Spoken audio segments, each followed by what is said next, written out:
जय महाकाली, हर महादेव, जय गुरुदेव। साधकों, आप सभी का स्वागत है आपके अपने चैनल तंत्र सिद्धि संस्थान में।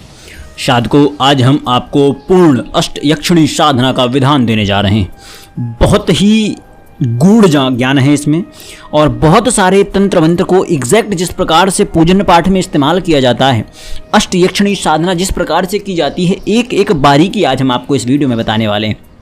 साधकों, अगर हम पहले चलें, यक्षिणी को शिव जी का दास भी कहा जाता है, इसीलिए पूरा आपको वीडियो ध्यान से देखना है, ठीक है, ध्यान से सुनना है।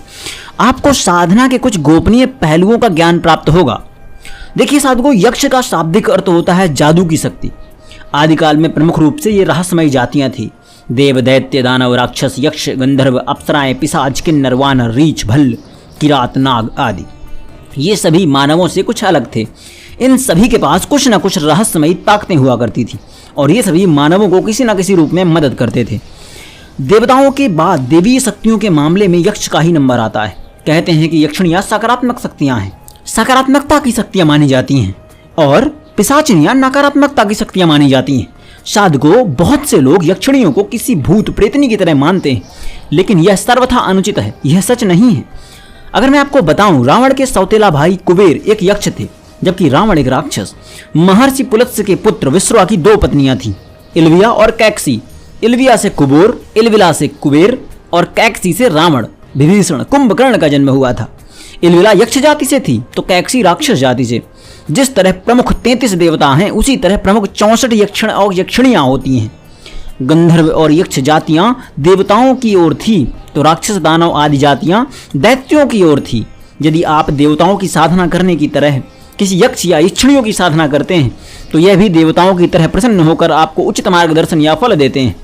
साधकों, उल्लेखनीय है कि जब पांडव दूसरे वनवास के समय वन वन भटक रहे थे, तब एक यक्ष से उनकी भेंट हुई, जिसने युधिष्ठिर से विख्यात यक्ष प्रश्न किए थे। उपनिषद की एक कथा के अनुसार एक यक्ष ने ही अग्नि, इंद्र, वरुण और वायु का घमंड भी चूर चूर कर दिया था। यक्षिणी साधक के समक्ष एक बहुत ही सौम्य और सुंदर स्त्री के रूप में प्रस्तुत होती है। किसी योग्य जानकार से पूछकर ही यक्षिणी साधना करनी चाहिए, ठीक है। योग्य जानकार, जैसे मैं अब आपको बता रहा हूँ उपरोक्त चीज़ों के बारे में। और एक और चीज़, साधक अपने विवेक से भी काम ले।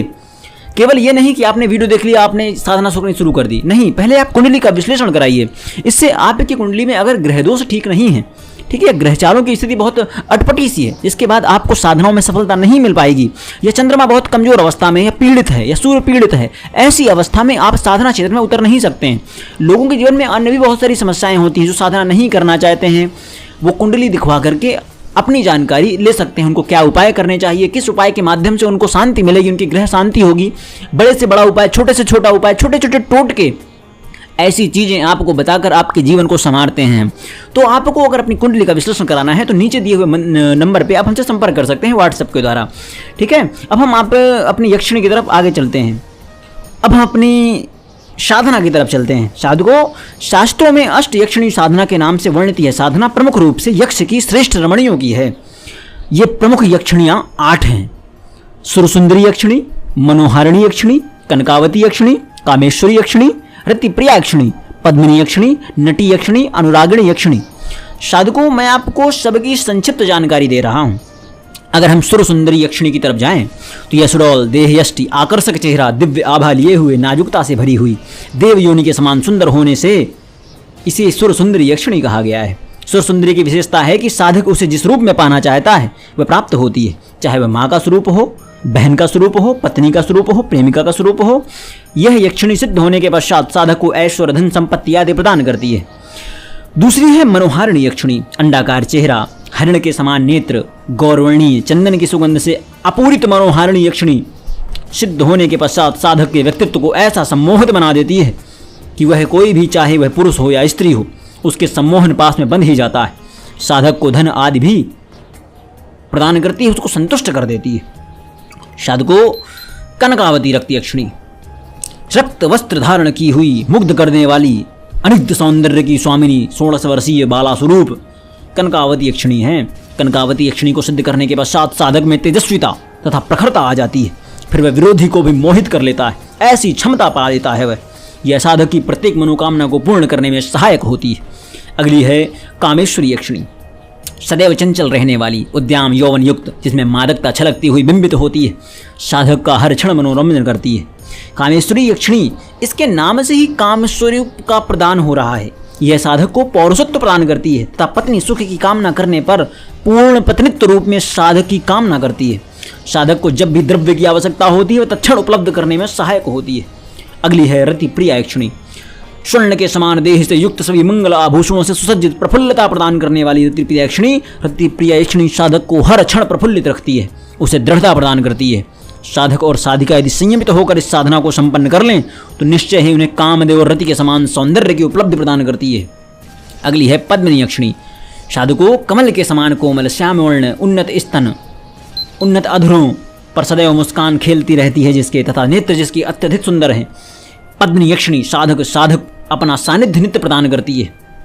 इसकी सबसे बड़ी विशेषता यह है कि यह अपने साधक में आत्मविश्वास व स्थिरता का इतना खतरनाक प्रदान करती है तथा उसके मानसिक बल प्रदान करती है कि वह हमेशा उन्नति की ओर अग्रसित होता चला जाता है। अगली है नटी यक्षिणी। नटी यक्षिणी को विश्वामित्र ने भी सिद्ध किया था। यह अपने साधक को पूर्ण रूप से सुरक्षा प्रदान करती है तथा किसी भी प्रकार की विपरीत परिस्थितियों में साधक को सरलता पूर्वक निष्कलंक से बचाती है। अगली और लास्ट है अनुरागिणी यक्षिणी। अनुरागिणी यक्षिणी शुभ्रवर्णा है। साधक पर प्रसन्न होने पर उसे नित्य धन, मान, यश आदि प्रदान करती है। साधक की इच्छा होने पर उसके साथ उल्लास भी करती है। अष्टयक्षिणी साधना को संपन्न करने वाले साधक को यह साधना अत्यंत संयमित होकर करनी चाहिए। संपूर्ण साधना काल में कठोर ब्रह्मचर्य का पालन करना चाहिए। साधक को यह साधना करने से पूर्व यदि साधना काल में मांस मदिरा का सेवन करता है तो उसका जीवन नष्ट हो सकता है। साफ है, मांस मदिरा का सेवन बिल्कुल मत करें। यह साधना रात्रि काल में ही की जाती है। साधनात्मक अनुभवों की चर्चा किसी से भी मत करें। प्रतिदिन आपको कुछ न कुछ अनुभव जरूर होंगे। ना ही किसी अन्य को अपनी साधना के विषय में बताएं। जिससे आप साधना ले रहे हैं, जो आपका गुरु है, उसको आप जानकारी दे सकते हैं। नित्य ही आपको बहुत कठोरता से पालन करना है ब्रह्मचर्य का। निश्चय ही यह साधना साधक के जीवन की भौतिक पक्ष को पूर्ण करने में अत्यंत सहायक होगी, क्योंकि अष्टयक्षिणी सिद्ध साधक को जीवन में कभी भी निराश या हार का सामना नहीं करना पड़ता है। वह अपने क्षेत्र में अद्वितीयता प्राप्त करता है। साधकों, अब हम आपको अगर साधना विधान की ओर लेकर चलें। इस साधना में आवश्यक है पारद अष्टाक्ष गुटिका तथा अष्टयक्षिणी सिद्ध यंत्र एवं यक्षिणी माला। साधक यह साधना किसी भी शुक्रवार से प्रारंभ कर सकता है। यह 11 दिवस की साधना है। लकड़ी के बाजूट पर सफ़ेद वस्त्र बिछाना है, उस पर कुमकुम से अष्टयक्षिणी सिद्ध यंत्र को बनाना है। फिर उपरोक्त प्रकार से रेखांकित यंत्र में जहाँ हीम बीज अंकित हो वहाँ पारद अष्टाक्ष गुटिका स्थापित करनी है। फिर अष्टयक्षिणी का ध्यान कर गुटिका का पूजन पंचोपकार रूप से करना है। कुमकुम पुष्प तथा अक्षत, धूप, दीप और गुटिका को देखते हुए मंत्र का 108 बार ओम ह्रीं शिवप्रिय प्रत्यक्ष दर्शय सिद्धे ह्रीं फट। इसके पश्चात जो मूल मंत्र मैंने अभी आपको बताया उसकी एक माला मंत्र जाप करना है। फिर क्रमानुसार दिए हुए 8 यक्षिणियों के मंत्रों की माला एक माला जप करनी है। प्रत्येक यक्षिणी मंत्र की एक माला जप करने से पूर्व तथा बाद में मूल मंत्र की एक माला जप करनी है। उदाहरणार्थ, पहले मूल मंत्र की एक माला जप करें। मूल मंत्र क्या है? ओम ह्रीं शिवप्रिय प्रत्यक्षम दर्शय सिद्धये ह्रीं फट। तत्पश्चात फिर सुरसुंदरी की यक्षिणी की एक माला जप करें। उसके पश्चात फिर मूल मंत्र की एक माला जप करें। क्रमशः प्रत्येक यक्षिणी से संबंधित मंत्र का जाप करना है। ऐसा 11 दिन तक नित्य करना है। साधकों, मैं आपको इतना यकीन दिलाकर कह सकता हूँ, अगर आपने कठोर ब्रह्मचर्य का पालन किए, नियम बढ़िया किए, अपने आपका प्रतिदिन की दिनचर्या इतनी अच्छी थी कि आपको यह अष्टयक्षिणी बहुत जल्दी प्रभावित होकर आपको धन ऐश्वर्य से भर देगी। कुछ लोग ये कहते हैं कि आप क्यों नहीं करते हैं। मैं उन मूर्खों को बताना चाहता हूँ, हमने जीवन काल में बहुत सारी साधनाएँ की हुई हैं। और हाँ, एक और चीज़ मैं आपको बता दूं, जो ये कहते हैं कि पैसे लेकर कराते हैं, मैं किससे पैसे लेता हूँ? कोई है जो सामने आकर बोल सकता है कि मैंने इससे पैसे लिए?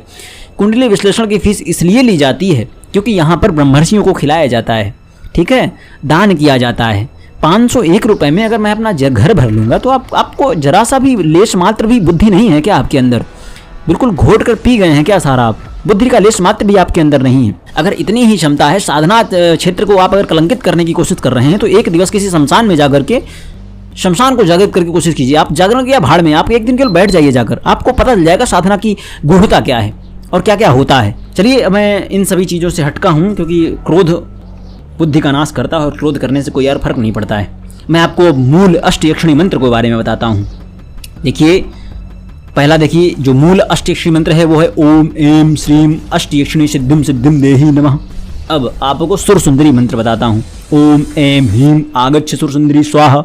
अब मनोहारिणी मंत्र, ओम ह्रीं आगच्छ मनोहारी स्वाहा।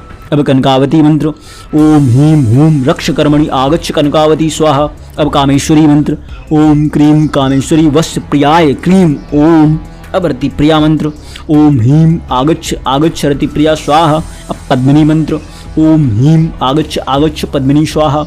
अब नटी मंत्र, ओम ह्रीं आगच्छ आगच्छ नटी स्वाहा। अब अनुरागिणी यक्षिणी मंत्र, ओम ह्रीं अनुरागिणी यक्ष आगच्छ स्वाहा। इसी का दूसरा मंत्र भी है, ओम ह्रीं अनुरागिणी आगच्छ स्वाहा। साधकों, मंत्र जब समाप्ति पर साधक साधना कक्ष में ही सोए। अगले दिन पुनः इसी प्रकार से साधना संपन्न करें। 11 दिनों तक साधना सामग्री को जिस वस्त्र पर यंत्र पर बनाया है ना, उसी में बांधकर सुरक्षित रखें। जब भी यक्षिणी से काम करवाना हो तब सिर्फ यह पूर्ण विधान एक दिन करे, असंभव कार्य भी संभव होगा। इस साधना में पारद अष्टाक्ष गुटिका का महत्व बहुत ज्यादा है। बिना गुटिका के साधना में सफलता प्राप्त करना कठिन है। माला यंत्र नहीं भी हो तो भी ज्यादा फर्क नहीं पड़ेगा, पर बिना गुटिका के साधना नहीं करें तो अच्छा है। क्योंकि मैंने प्रत्येक बार अपने अनुभव से गोपनीयता का खुलासा किया है, तो प्रत्येक जानकार नहीं करता है। साधकों, पारद अष्टाक्ष गुटिका निर्माण, इस गुटिका के निर्माण के लिए जिस अष्ट संस्कारित पारद का प्रयोग किया जाता है उससे सभी संस्कार रसांकुश यक्ष और यक्षिणियों के मंत्रों से होता है। परंतु ये मंत्र जब दीपनी क्रम युक्त होना चाहिए तभी इस पारद में वो प्रभाव आएगा जो इस गुटिका के निर्माण के लिए अपेक्षित है। तत्पश्चात इसे स्वर्ण ग्रास दिया जाए और इसे मुक्ता पिष्ठी के साथ खरल किया जाए। जब पारद के साथ उस पिष्ठी का पूर्ण योग हो जाए तब उसे चंद्रिका, नागड़, जड़ी रस, विशुद्ध ताम्र भस्म, सफेद धतूरे, सिंहिका, श्वेतार्क रस तथा तांबूल के सरस के साथ 8 घंटों तक खरल किया जाए। और खरल करते समय ओम नमो आदेश गुरु जी को सारा पारा भेद उजारा गेत ज्ञान का उजारा दूर कर अंधियारा शिव की शक्ति इसी घड़ी इसी पल आए भीतर समाए करे दूर अंधियारा जो ना करे तो शंकर का त्रिशूल ताड़े शक्ति को खड़ग गिरे छुआचा पूरी। इस मंत्र का जाप करते जाएं। जब भी रस सूखने लगे तो नया रस डालते जाएं। जब समयावधि पूर्ण हो जाए तो उस पिष्टी को सुखाकर शराब संपुट कर दें, 2 पुट दे दें और स्वांग शीतल होने के बाद उस पिष्टी के साथ पुनः मन मालिनी यंत्र का जाप करते हुए उस पिष्टी का 10वां भाग पारद डालकर खरल करें और मूस में रखकर गर्म करें और धीरे धीरे बिल्व रस का चोया देते जाएं। लगभग 10 गुना रस धीरे धीरे चोया देते हुए शुष्क कर लें। अब आप इसे पिघलाकर गुटिका का आकार दे दें। इस क्रिया में पारद अग्निस्थायी हो जाता है और गुटिका हल्के श्वेत वर्ण की बनती है जो पूर्ण दैदीप्यमान होती है। यदि पारद अग्निसिंहा नहीं हुआ तो क्रिया असफल समझो। इस गुटिका को सामने रख पुनः 3 घंटों तक रसांकुश मंत्रों का दीपनी क्रिया के साथ जप करना है और गोरखमन मुद्रा का प्रदर्शन करना है तथा इसके बाद प्राण प्रतिष्ठा मंत्रों से इसे प्रतिष्ठित कर इसमें 64 यक्षिणी का स्थापन कर दो। फिर षोडशोपचार पूजन कर उस पर अपना मनोवांछित यक्षिणी सिद्धि प्रयोग कर सकते हो। इसे शिवचक्षु मंत्र से यदि 11 माला मंत्र जप कर लिया जाए, सिद्ध कर लिया जाए और पूजन स्थल पर स्थापित कर दिया जाए तो ये गुटिका यक्षिणी को बांध देती है, जिससे व्यक्ति को पूर्ण सफलता की प्राप्ति होती है। और यह 8 यक्षिणी मंत्र शिव जी से निकीलित हुए हैं, जिनका कीलन गुटिका के प्रभाव से समाप्त हो जाता है और इसके लिए कोई विशेष कीलन मुक्ति प्रदान की आवश्यकता नहीं है। तो साधकों, अगर आपको संपूर्ण साधना सामग्री प्रदान करनी है तो आप हमसे संपर्क कर सकते हैं। परंतु उसके पहले मैं आपको हर बार बताता हूँ, किसी साधना में उतरने से पहले अपनी कुंडली का विश्लेषण, क्या आपके लिए वो साधना बनी भी है या नहीं बनी है, क्या आपके अंदर वो ऑरा भी है, क्या आपके ग्रह इस साधना को झेलने के लिए तत्पर हैं। इसलिए आपको आवश्यक चीज़ें करवा लेनी चाहिए। आशा करता हूँ कि आपको सब कुछ स्पष्ट समझ में आ गया होगा। अधिक जानकारी के लिए आप हमसे व्हाट्सएप में संपर्क कर सकते हैं। कुंडली विश्लेषण के लिए आप हमसे व्हाट्सएप में संपर्क कर सकते हैं। इसी आशीर्वाद के साथ कि आप सभी की मनोकामनाएं पूर्ण हो, आप जिस साधना क्षेत्र में उतरना चाहें आप उस साधना क्षेत्र में बहुत उन्नति करें। इसी आज्ञा, इसी आशीर्वाद के साथ मैं विदा मांगता हूँ। जय महाकाली, हर हर महादेव, जय गुरुदेव।